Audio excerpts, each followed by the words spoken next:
Hola, ¿qué tal? Bienvenidos a un nuevo video tutorial. En este caso vamos a resolver un problema de 2 a la 4 de diseño de experimentos. Se cuenta con lo siguiente. Se realizó un experimento para mejorar el rendimiento de un proceso químico. En este caso se seleccionaron 4 factores y se realiza un experimento completamente aleatorizado con 2 réplicas. Los resultados se muestran en la tabla.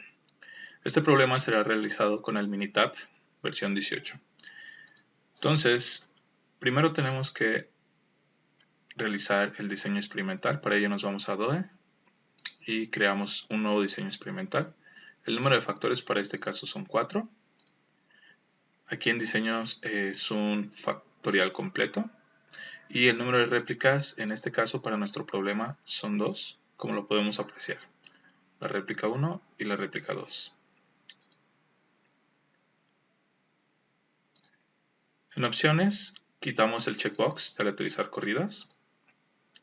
Y en resultados dejamos tabla de resumen. Bien. En esta columna C9 vamos a colocar las réplicas.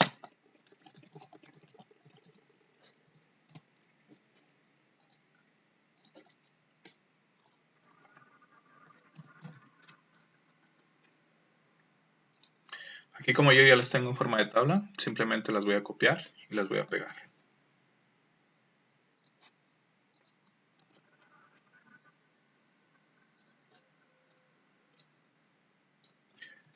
Recuerden que todas las réplicas deben de estar dentro de una sola columna.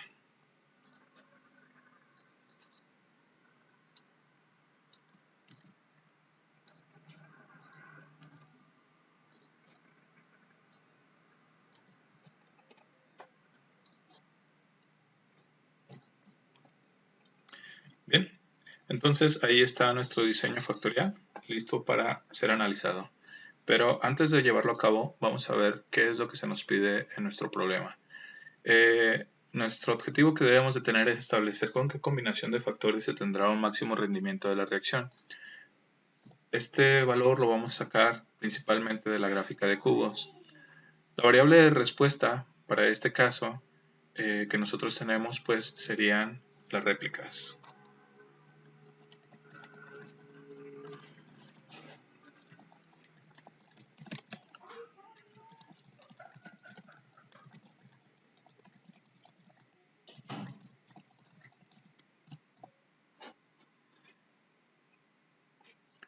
Bien, los factores controlados en este caso van a ser el factor A, el factor B, el factor C y el factor D. Los niveles de factor para este caso son alta y baja. Entonces vamos a tener dos niveles de factor para A, o lo podemos resumir en forma de que tenemos dos niveles de factor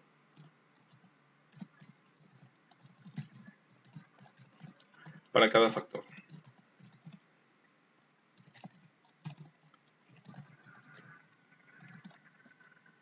En total serían 8 niveles de factor.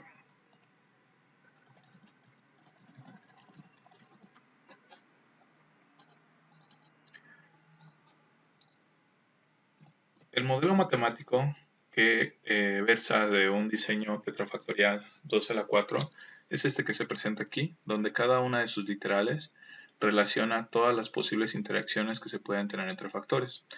En este caso, las primeras 4 hipótesis nulas hacen alusión a la influencia que tiene cada uno de los factores por sí solo. Las siguientes hipótesis hacen alusión a la influencia que se tiene en combinación de cada uno de los factores en particular que nosotros tenemos. Por ejemplo, aquí A y B, A y C, A y D, etc. Estas hipótesis serán comprobadas con un nivel de significancia de 0.05. Llevaremos a cabo nuestro análisis de varianza ANOVA a través del Minitab. Nuestro diseño ya está y las réplicas ya están vaciadas. Nos vamos a estadística, DOE, factorial y analizar el diseño factorial. Para este caso, nuestra respuesta son las réplicas. En términos, estos van a ser nuestros términos seleccionados y son todas las combinaciones de factores que hay, las cuales concuerdan con la hipótesis o con cada una de las hipótesis. Covariables lo dejamos tal y como está. En el análisis de diseño factorial no necesitamos ninguna transformación, ya que los supuestos que se están realizando es que los residuos tienen una varianza homogénea y una distribución normal. Aquí tampoco haremos nada. En las gráficas, para este caso, las primeras que nos interesan es una gráfica de Pareto para saber cuáles son los efectos principales o los efectos estadísticamente significantes. También nos interesa una gráfica normal y una gráfica de residuos versus orden. Le vamos a dar a aceptar. Y en resultados, vamos a dejar tal y como está todo esto. Para almacenamiento, vamos a pedirle que nos almacene los residuos. Más adelante los estaremos utilizando para poder comprobar el supuesto de varianza.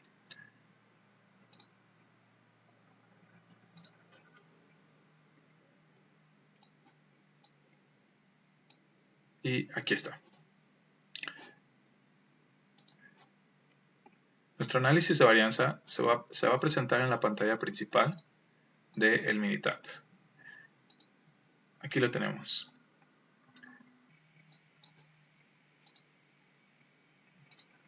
O lo podemos enviar ya directamente, en lo particular. Aquí está. Entonces, tenemos el p-value o el valor de p para cada uno de nuestros factores. En este caso, los primeros 4 factores solamente. Luego, la interacción de 2 factores. Y finalmente, la interacción de los 3 términos. 3 términos combinados y los 4 términos que también tenemos ahí. Total, a partir de este p-value nosotros podemos comprobar un total de 15 hipótesis. Vamos a ver si podemos validar esto. Son 4 combinaciones de 2. En este caso nos arroja 6 y 4, llevamos 10.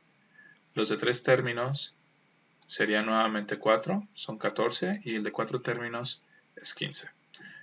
A partir de estos valores de p-value de nuestro análisis de varianza, podemos ver cuáles son los principales efectos de interacción. Entonces, antes de realizarlo, puede ser un poco mejor visible en el caso de Pareto. Vamos a verlo.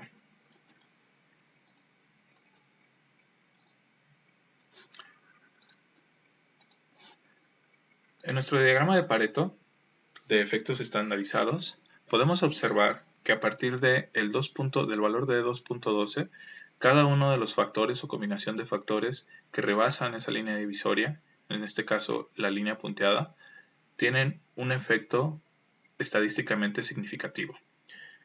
Entonces, para este caso, uno de los efectos más notables es el A, le seguiría el efecto ABC y así sucesivamente con los demás. Vamos a exportar esta gráfica a Word. Aquí lo tenemos.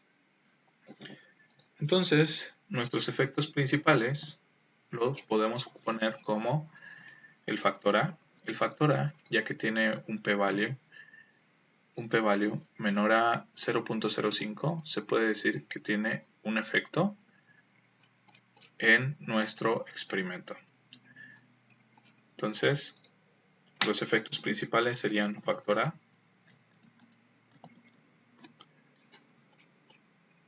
podemos checarlo directamente en nuestra tabla o en nuestro gráfico. Nuestro siguiente efecto sería ABC, combinación de factores, o lo podemos poner como interacción A, B y C.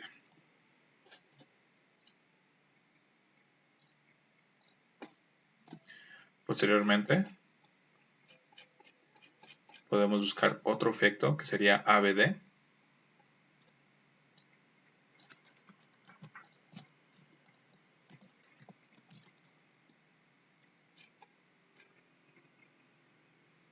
AB, DC,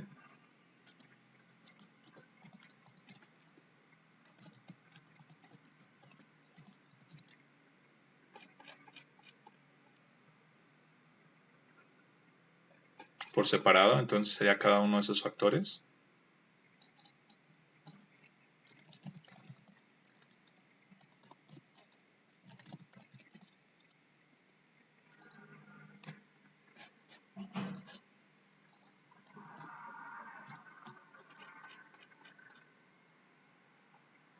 Los 4 factores en su conjunto y finalmente el factor AD o la interacción AD.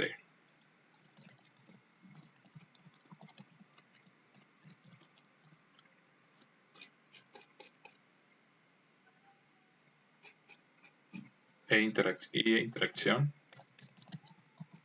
AD. Bien. De esta manera nosotros tenemos comprobadas cada una de nuestras hipótesis planteadas en la sección de hipótesis. Realmente cada uno de estos términos, factores e interacciones son los que tienen un valor p-value menor de 0.05.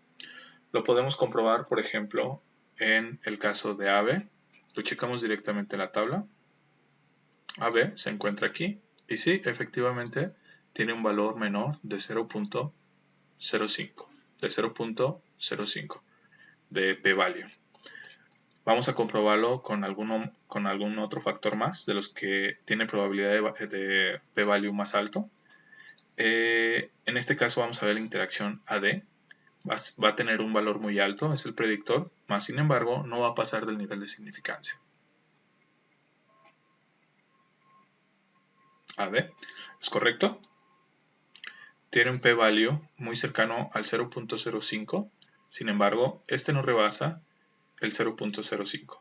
Por lo tanto, se puede rechazar la hipótesis nula y aceptar que en este caso de esta interacción y por supuesto de todas las demás existe una influencia de ello en nuestro rendimiento de la reacción.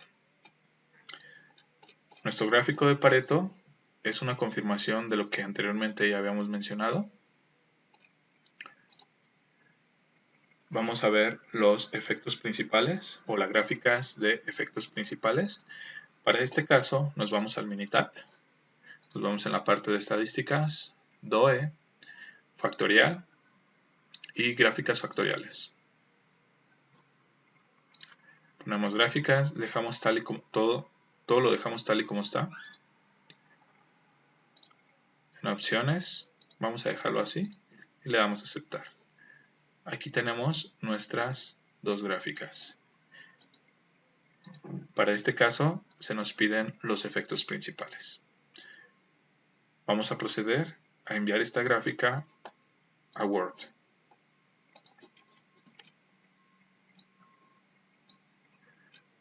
De aquí nosotros podemos deducir que los efectos principales son efecto principal negativo o positivo. Esto va a depender básicamente de la pendiente que se tenga en cada una de esas gráficas. Por ejemplo, en este caso, en el factor A, se tiene una pendiente negativa. En este caso, en el factor B y C respectivamente también, se tiene una pendiente negativa. Lo cual quiere decir que tenemos un efecto negativo de ese factor sobre nuestro rendimiento de la reacción. En el caso del factor D, se tiene un efecto positivo. Entonces, lo podemos redactar como sigue.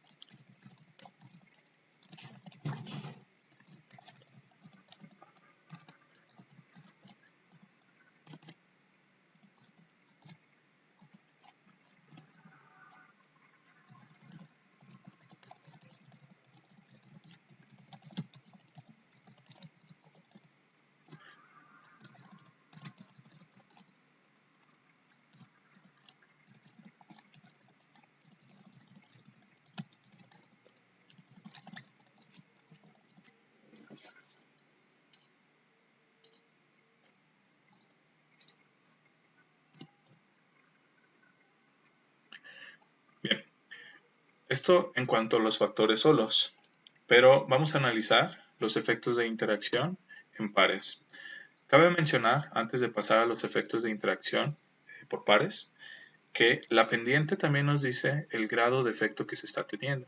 Independientemente de que la pendiente sea positiva, en este caso, en el factor D, y negativa en los demás casos, no nos dice nada acerca de qué tanta influencia se está teniendo.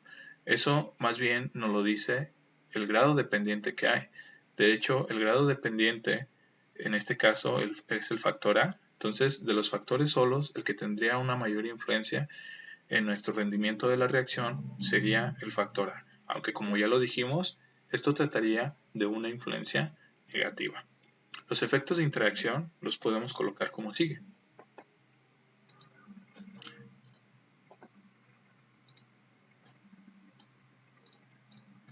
Una vez exportada nuestra gráfica de interacción para cada una de las réplicas,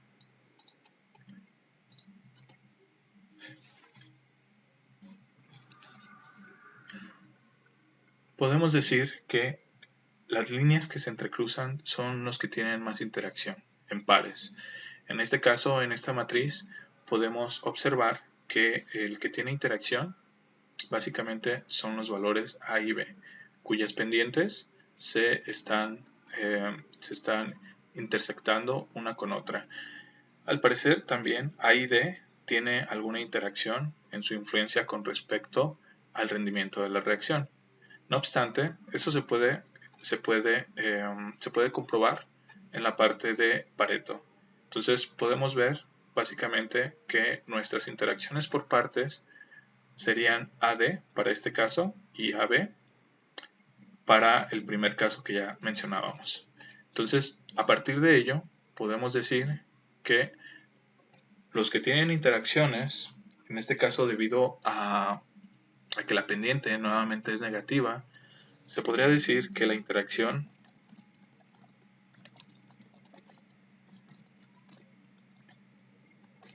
es la que tiene mayor influencia en nuestro experimento. Sin embargo, esta interacción tiene un efecto negativo en nuestro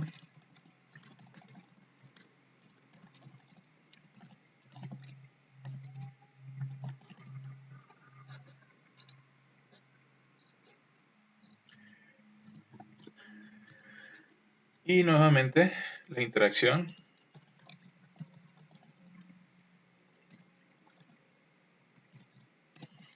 que no muestra una intersección explícita en este caso, pero que a partir del diagrama de Pareto sabemos que existe esa interacción que es estadísticamente significativa.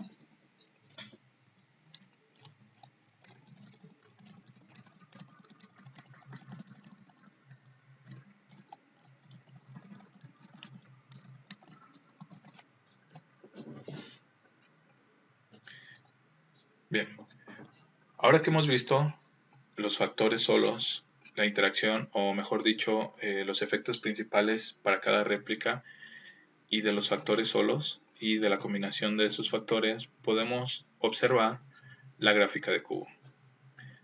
Para la gráfica de cubo nos vamos a estadística, nos vamos a DOE, nos vamos a factorial y aquí debajo en gráfica de cubo.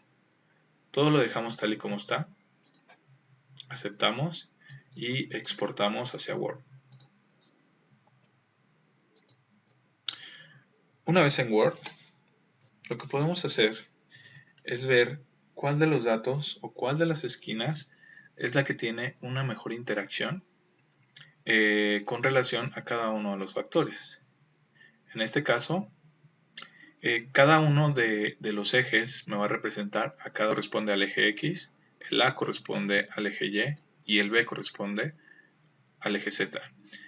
El valor D que queda afuera, que es otro de nuestros factores, queda globalmente dentro de las dos gráficas. Es por eso que en el D, en el caso de baja, nos representa su gráfica aparte y en el caso de D, para alta, se nos presenta otra gráfica aparte.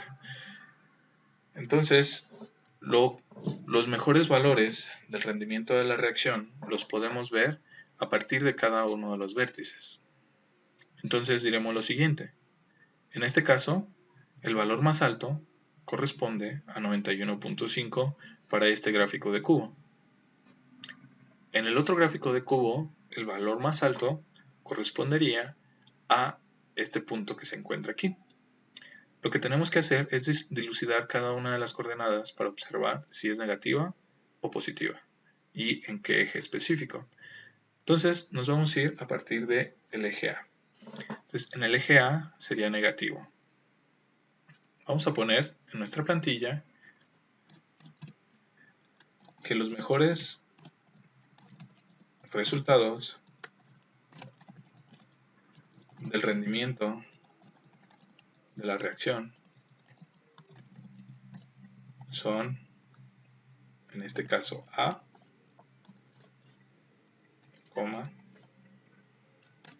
B. Hasta ahorita no hemos puesto ningún número. C y D. Vamos a agregar un extra debido a que el más alto que nosotros podemos conseguir o el mejor rendimiento que podemos conseguir se encuentra en 96.5. Entonces vamos a tomarlo ese como si fuera el principal. Por lo tanto, en el caso de A, bueno, en el caso de D estamos en el 1. Entonces vamos a colocarlo como positivo. En el caso de A, como ya veníamos manejando, A es este eje que corresponde con este, sería negativo. En el caso de B, que corresponde al eje Z, sería una baja, aquí está. Entonces este se corresponde con este, igualmente sería negativo. Y en el caso C, sería este que viene sobre este eje. Entonces sería paralelo a este, por lo tanto este sería mi eje C, correspondería a un negativo. Ahí lo tenemos. O bien, otra combinación incluyendo a la D, pero ahora a la D negativa sería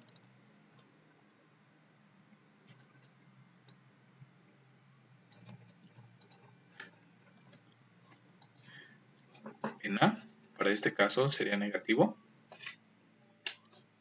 Ahí lo tenemos negativo para el 91.5. En B también sería negativo. Y en C, nuevamente, es este eje de aquí, se corresponde con este por paralelismo. Es negativo, nada más que el D, para este caso, sería negativo, ya que lo tenemos en el negativo de D.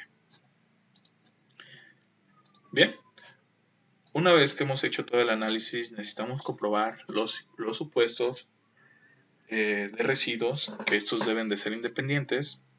Los residuos deben de tener una varianza constante y los residuos se deben de distribuir en una forma normal. Entonces vamos a ver el caso de los residuos.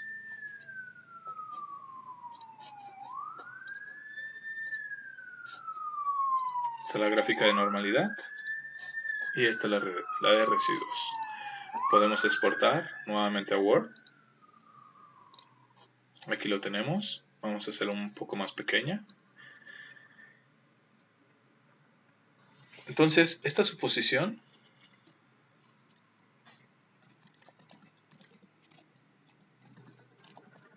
se confirma debido a que una dispersión absoluta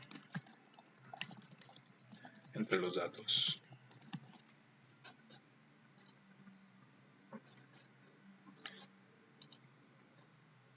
Entonces, debido a que nosotros tenemos una dispersión absoluta de los residuos versus el orden de observación, se puede aseverar que nuestro experimento tiene una buena aleatoriedad y de que no existe ninguna tendencia rara en el caso de esta suposición. Ahora, los residuos deben de tener una varianza constante, esto para cada uno de los factores. Esta gráfica no la obtuvimos a partir del primer cálculo de análisis factorial, en el caso de nuestro análisis, precisamente cuando ya teníamos el diseño ya hecho y las réplicas cargadas, debido a que no teníamos los residuos. Sin embargo, en aquel primer momento lo que cargamos fueron los residuos.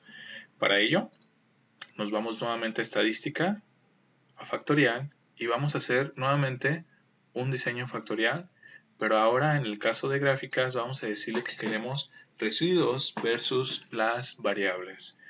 Para ello vamos a quitar el checkbox de las que ya tenemos y vamos a incluir dentro nuestros 4 factores y nuestro residuo. ¿Lista? Le damos a aceptar.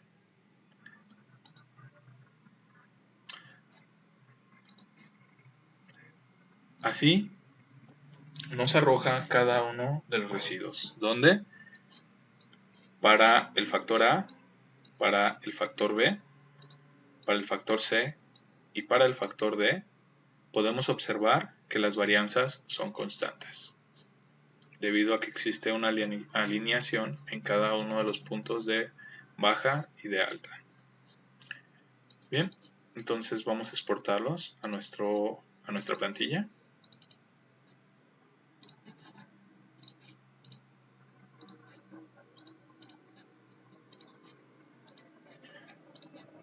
Bien, aquí tenemos cada uno de los supuestos de varianza constante.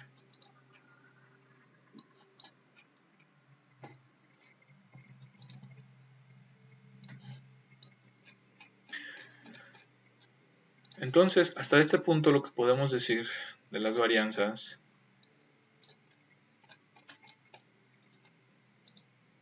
es que la suposición de varianza se confirma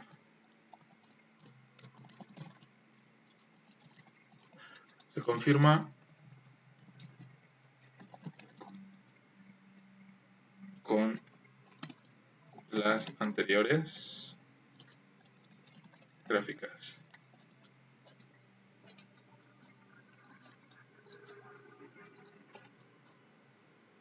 ¿Qué es lo que ya teníamos aquí? Bueno, vamos a eliminar una parte.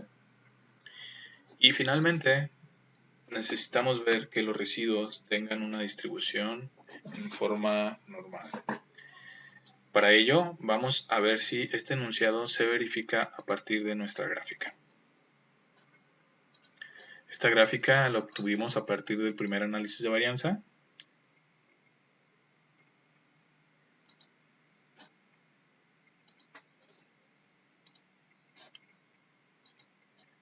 Y ahora vamos a buscarla.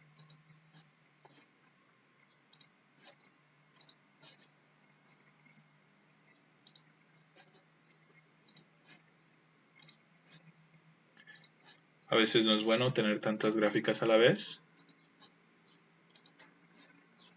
pero lo vamos a encontrar.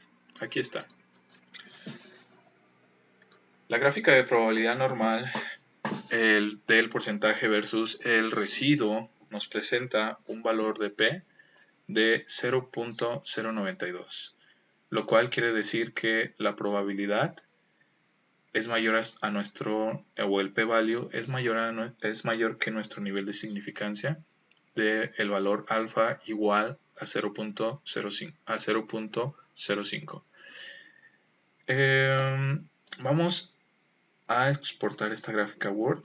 Aquí vamos a hacer un paréntesis. Si a ustedes por alguna razón no les aparece el valor de Anderson-Darling y el valor de P de probabilidad para efectivamente comprobar de una manera cuantitativa si los residuos cumplen el supuesto de probabilidad normal, nos podemos ir a la sección de herramientas, luego nos vamos a donde dice opciones, posteriormente buscamos modelos lineales, aquí se encuentra.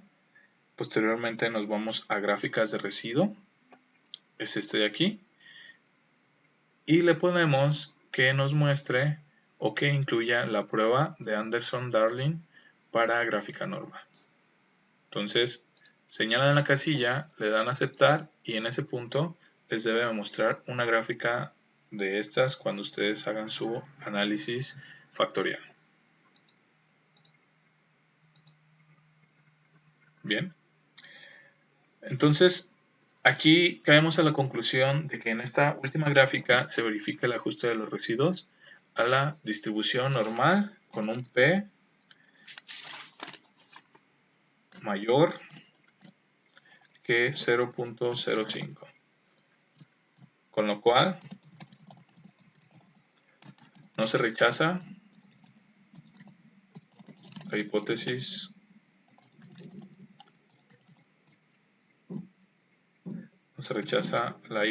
nula y por lo tanto tenemos una normalidad de residuos. Finalmente, nuestras conclusiones, las conclusiones las tenemos que redactar en función a nuestro objetivo, donde nuestro objetivo era básicamente ver cuáles eran los factores, establecer qué combinación de factores se tendría con qué combinación de factores se tendría un máximo rendimiento de la reacción. Esto se puede observar fácilmente a partir de nuestro gráfico de cubos y podemos tomar esto como un ejemplo o esta oración como un ejemplo para nuestras conclusiones.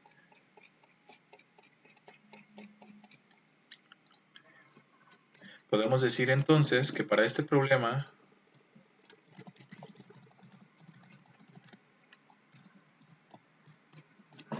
los mejores resultados del rendimiento de la reacción son A baja, B baja, C baja y D alta. De hecho, esto nos da los mejores resultados debido a que en este caso también tenemos otra opción que son las primeras 3 literales en baja y la cuarta en baja. Sin embargo, si nosotros nos remitimos al análisis de la gráfica de cuadros, lo que vamos a poder observar es que la gráfica que tiene mejor rendimiento es precisamente la del lado derecho cuando D es positiva. Simplemente vamos a analizar por última vez a ver si los valores que tenemos son los correctos. Entonces tenemos en A negativo, tenemos en C negativo y tenemos en B negativo. Por lo tanto, son correctos. En el caso de la gráfica del lado izquierdo, que corresponde a un D bajo, nuestro mayor valor para el rendimiento de la reacción corresponde a 91.5. En ese caso son los mismos datos, es decir, negativo para todas las letras e incluyendo el D. Pero esto si lo comparamos directamente nos da un 96.5 contra un 91.5. En todo caso, el mejor sería este punto de aquí o la combinación que se encuentra todavía atrás, que inclusive es mayor que esta que tenemos aquí. Entonces, básicamente nos podemos quedar con la primera.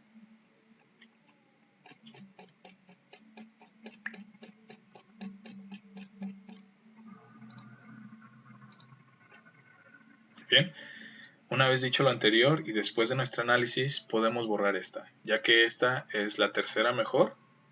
Entonces, para fines prácticos sería bueno solo recomendar la primera. ¿Cuál es la que nos otorga mayor rendimiento?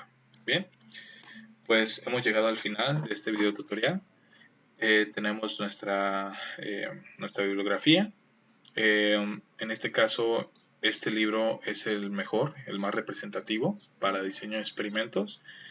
Así que les pido que lo consulten.